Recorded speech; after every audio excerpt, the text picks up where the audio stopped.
Fala pessoal, tudo bem? Meu nome é Moacir Santos, eu sou engenheiro eletricista e eu ajudo engenheiros eletricistas a faturarem mais de R$10.000 por mês com projetos elétricos. Seja muito bem-vindo a mais um vídeo aqui do canal e hoje eu vou mostrar para vocês o que é preciso para elaborar um projeto elétrico conforme a NBR 5410. Muita gente me pergunta, Moacir, eu estou elaborando um projeto elétrico, mas eu não sei se esse projeto está conforme o que a NBR 5410 pede para ter no projeto, e é isso que eu vou mostrar aqui para vocês. Vamos lá.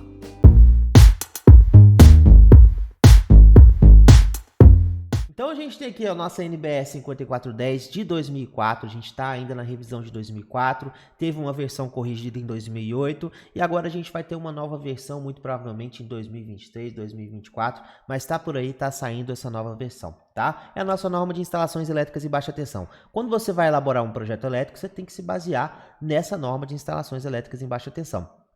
Só que aí, o que ela vai pedir para a gente ter nesse projeto elétrico? Porque eu sei que você sabe que tem que ter dimensionamento, né? Você tem que dimensionar os seus circuitos, você tem que dividir os circuitos na sua instalação. Mas quais são os itens que ela pede que tenha no projeto elétrico? Isso aí é muito importante.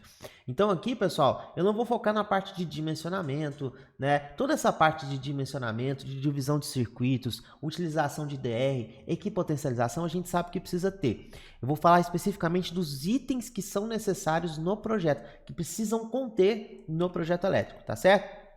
Então vamos lá, a gente começa aqui em generalidades no item 4211. Logo abaixo aqui no item 42112 ela vai falar, ó, na determinação da potência de alimentação de uma instalação. Ou seja, qual que é a potência total de alimentação dessa instalação?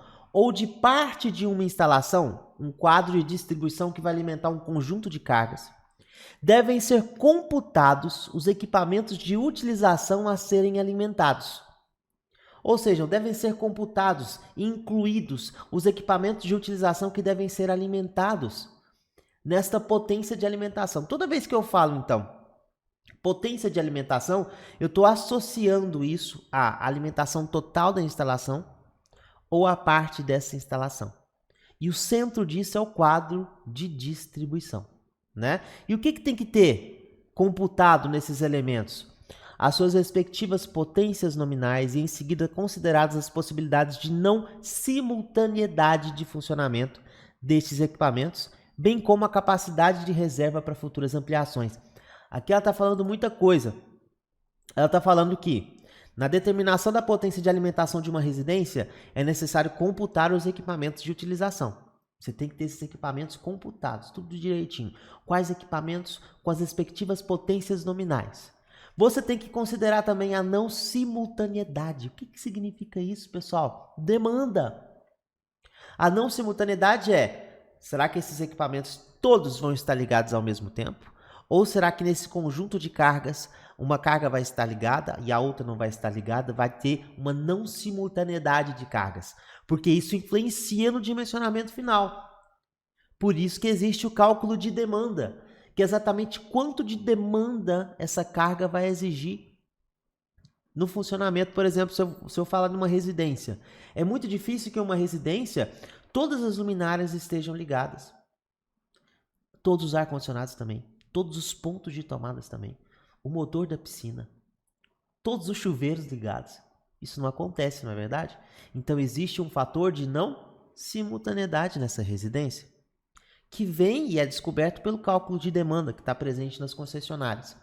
Então percebe o que ela está falando para a gente, ó, já começa a entender. Eu tenho que ter computado os meus equipamentos de utilização, certo? Isso eu já entendi. Eu tenho também que, ao computar esses equipamentos de utilização, considerar a não simultaneidade.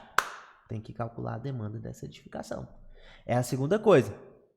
E, além disso, eu tenho que prever uma capacidade de reserva para futuras ampliações.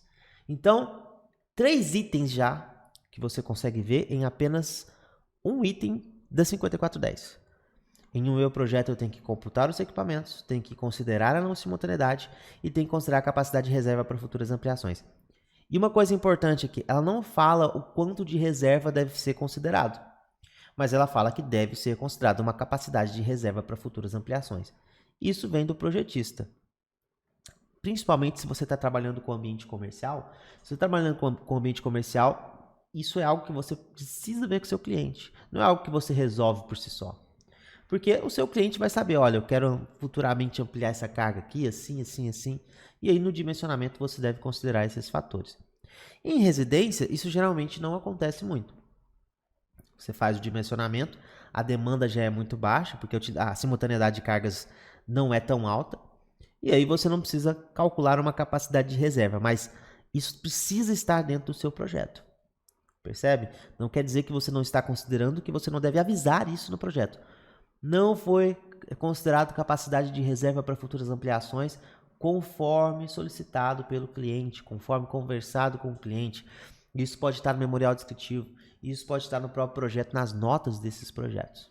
Tá certo? Então vamos lá. Computar os equipamentos de utilização a serem alimentados. Onde que eu coloco isso no meu projeto elétrico? No meu quadro de cargas. Todo projeto elétrico que você já viu na sua vida, muito provavelmente, deve ter tido um quadro de cargas. E é aqui que a gente tem a ideia da própria norma. Se ela está falando que deve ser computado, a maneira mais fácil de eu computar isso e apresentar isso em projeto é trabalhando com o meu quadro de cargas, com as respectivas potências nominais dos meus equipamentos. Aqui que você pode observar potência ativa, fator de potência, potência aparente, potência reativa, e eu estou computando todos os meus equipamentos, toda a minha instalação com as suas cargas para determinar a potência de alimentação, tá?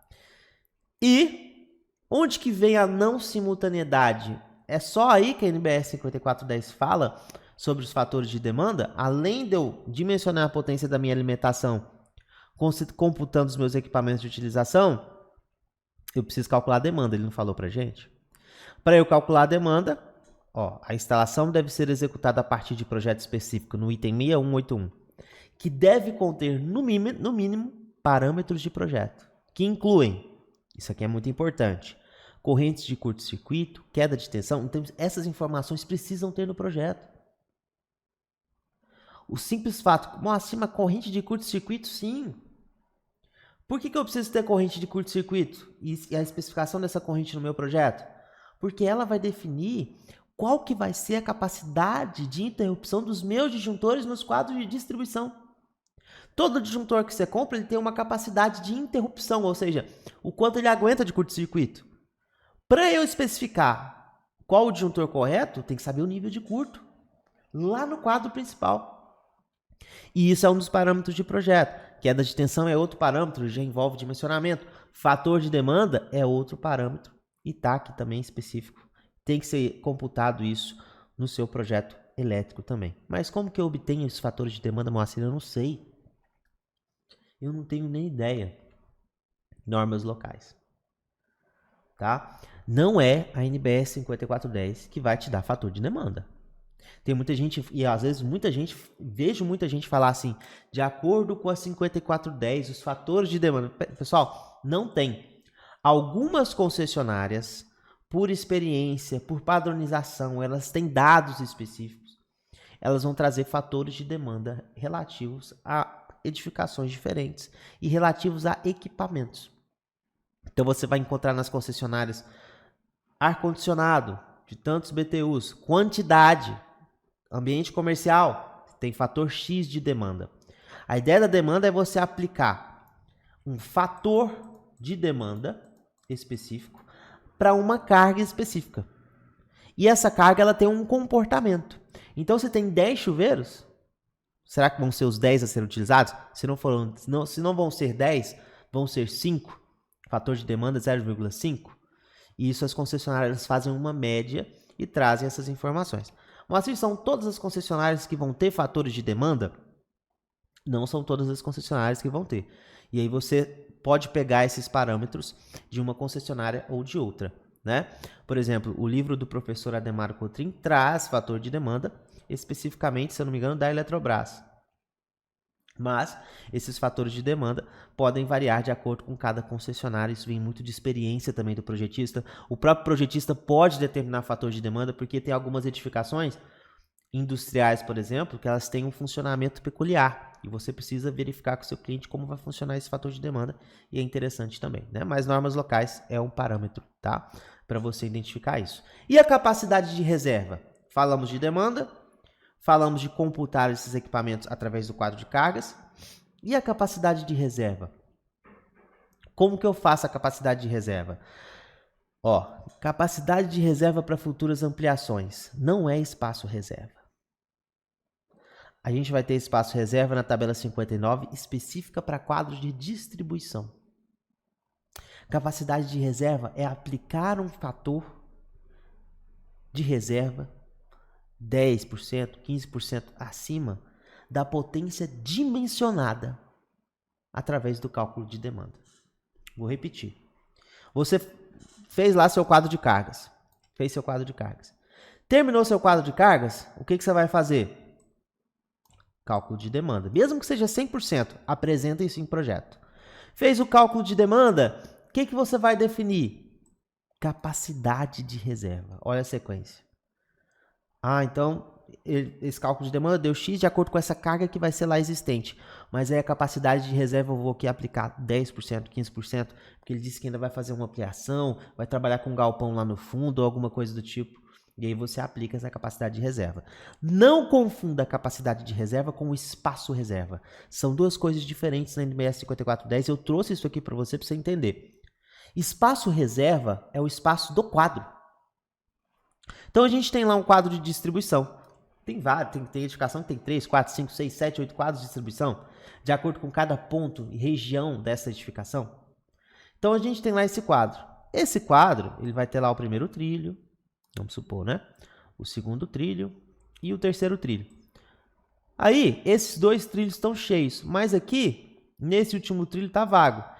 Se for um quadro de 18 elementos por trilho, ele tem 18 espaços reservas.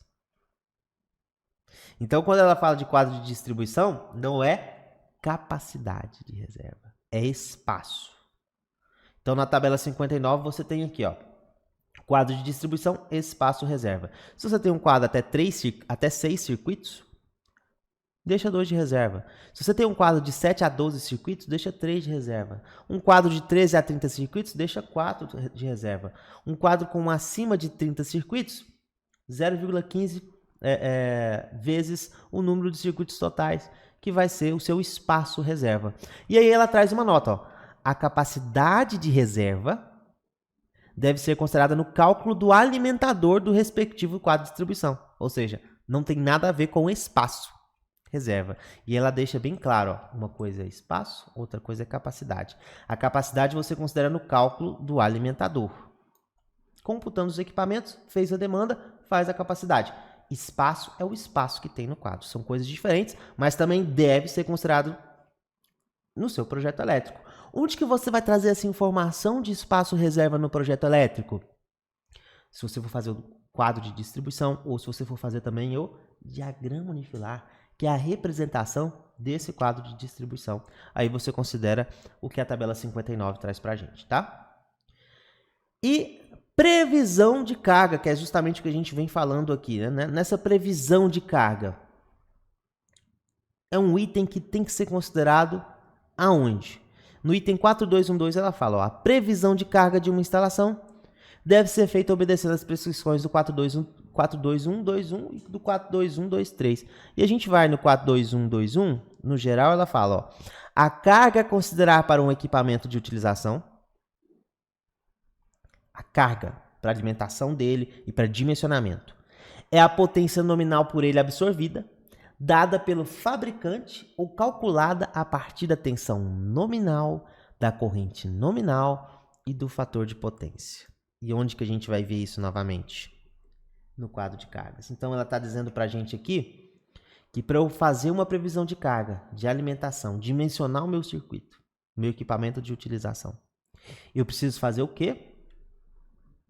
Ter em mãos, ou através do fabricante, ou calculada, tensão nominal, corrente nominal e fator de potência. Então, a gente tem aqui, ó, exatamente aqui. Tensão nominal, corrente nominal, fator de potência. Computei os meus equipamentos, está montada a primeira parte do meu quadro de cargas. Então, presta bastante atenção. Só pela interpretação normativa, da 5410, a gente já consegue observar que eu preciso ter meus equipamentos computados, eu preciso ter capacidade de reserva, eu preciso ter nos meus equipamentos de utilização as informações de potência ativa, fator de potência, aparente, reativa, tensão e corrente, né? Bastante importante isso aí. E mais um item que nós temos que ter também é o esquema de aterramento. Isso é uma coisa que eu fiz questão de trazer aqui para vocês, que é algo que a gente quase não vê nos projetos. E a gente traz aqui no item 4222. O esquema de aterramento deve ser declarado. E onde que eu declaro esse esquema de aterramento? O primeiro item é no diagrama unifilar. Eu sempre gosto de declarar esse aterramento aqui também no diagrama unifilar.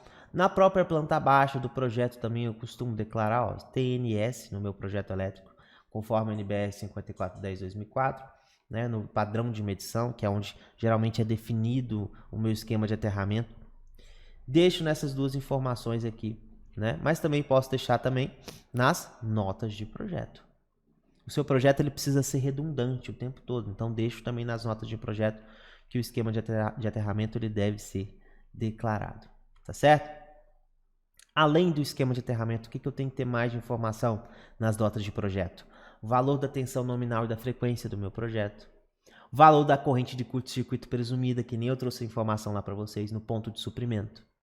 Isso são informações, além de todo o dimensionamento que nós temos que ter, que a própria 5410 traz para a gente no item 423. Esquema de aterramento tem que ser declarado. Beleza, 4222. Valor da tensão nominal da frequência, valor da corrente de curto-circuito presumida no ponto de suprimento para definir como é que vai ser a capacidade de interrupção dos meus equipamentos, né? E possibilidade de atendimento dos requisitos da instalação, que vem da própria informação da concessionária em si, né? Como que eu represento isso? Além disso, né? A advertência.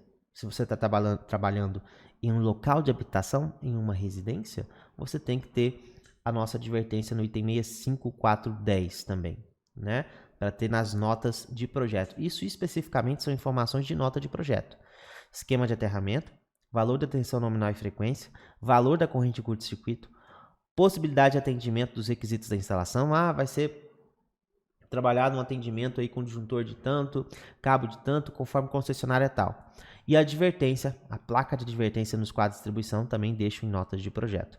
Moacir, só posso usar em locais de habitação? É obrigatório em locais de habitação, mas eu também sugiro a ser utilizado em ambientes comerciais. É muito interessante essa nota de advertência e é uma segurança também para o projeto. É bom deixar sempre no quadro de distribuição e é bom deixar sempre em qualquer projeto que você for trabalhar, né? E aí ela fala, ó, os quadros de distribuição destinados a instalações residenciais e análogas devem ser entregues com essa advertência aqui, muito famosa no 5410. Ela pede nas residenciais, mas trabalha nas comerciais também, que é necessário, precisa, né? Não só nas residenciais. Aqui eu mudaria esse item da norma, colocaria residenciais, comerciais, colocaria em todas as edificações. Essa nota de advertência se torna importante, né? A ideia que ela trouxe aqui é que em um ambiente residencial você não tem pessoas habilitadas todo o tempo. Já no ambiente comercial e industrial você pode ter pessoas no ambiente que são habilitadas a trabalhar com instalação elétrica. Mas mesmo assim, né, pode ter gente que possa trabalhar nesse quadro de distribuição, fazer alguma coisa nele, e essa nota é muito importante lê-la antes, né, e ter bem visto lá no quadro de distribuição para evitar problemas, né? Exemplo do que eu acabei de falar para vocês, para você colocar no projeto. Esquema de aterramento, TNS, isso nas notas. Sistema trifásico, 380, 220, 60 Hz. Potência instalada e demanda prevista.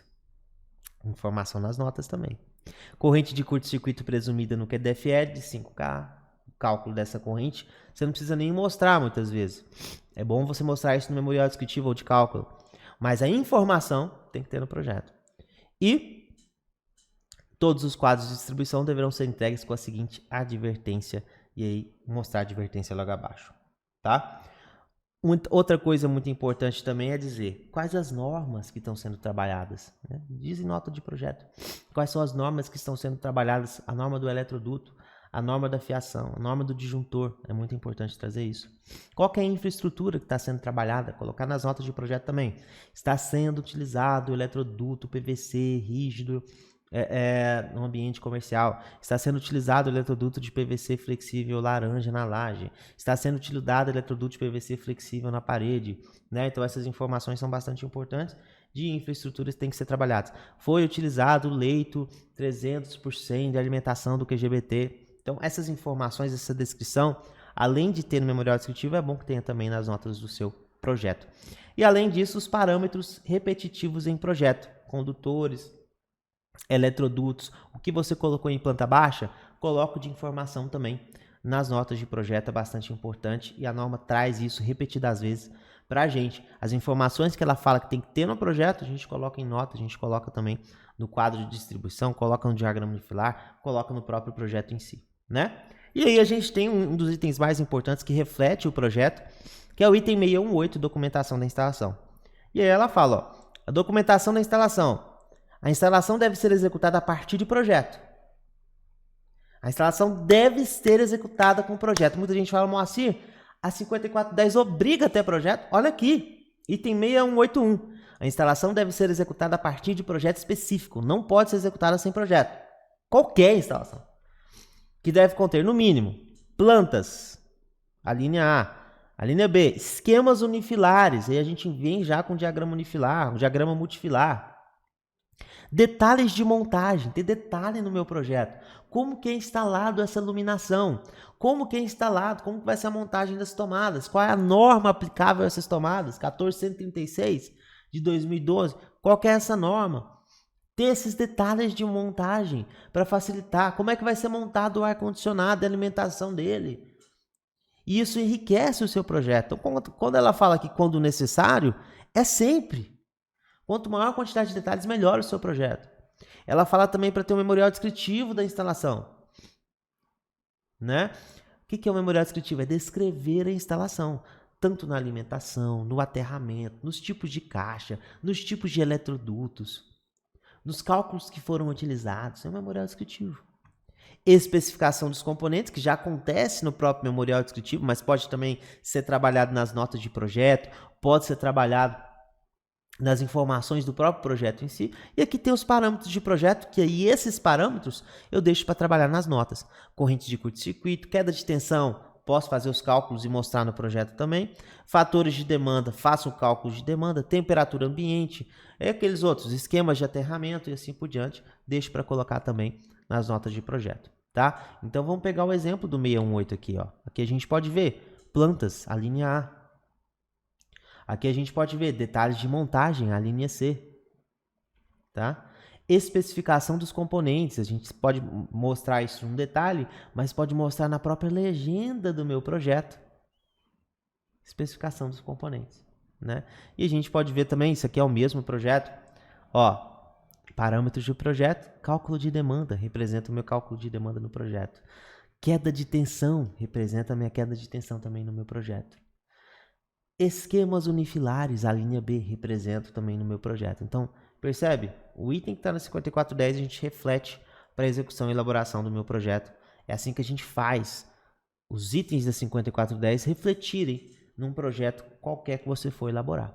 Então é isso, pessoal. Espero que você tenha entendido, gostado e aprendido que a 5410 tem itens específicos que se relacionam ao seu projeto, além do dimensionamento e de todo o sistema de elaboração de um projeto elétrico por completo, tá? Você que gostou desse vídeo, aprendeu com esse vídeo, não deixa de deixar aqui nos comentários, na descrição aqui desse vídeo, comenta o que você achou, traz sugestões também de vídeos aqui pra gente, tá? Muito importante. Compartilha esse vídeo com seus amigos, tem um botãozinho de compartilhar, compartilha esse vídeo também. Clique em gostei, curte esse vídeo para ajudar a gente a disseminar esse vídeo para mais pessoas que trabalham na área elétrica. E eu vejo você no nosso próximo vídeo. Tamo junto!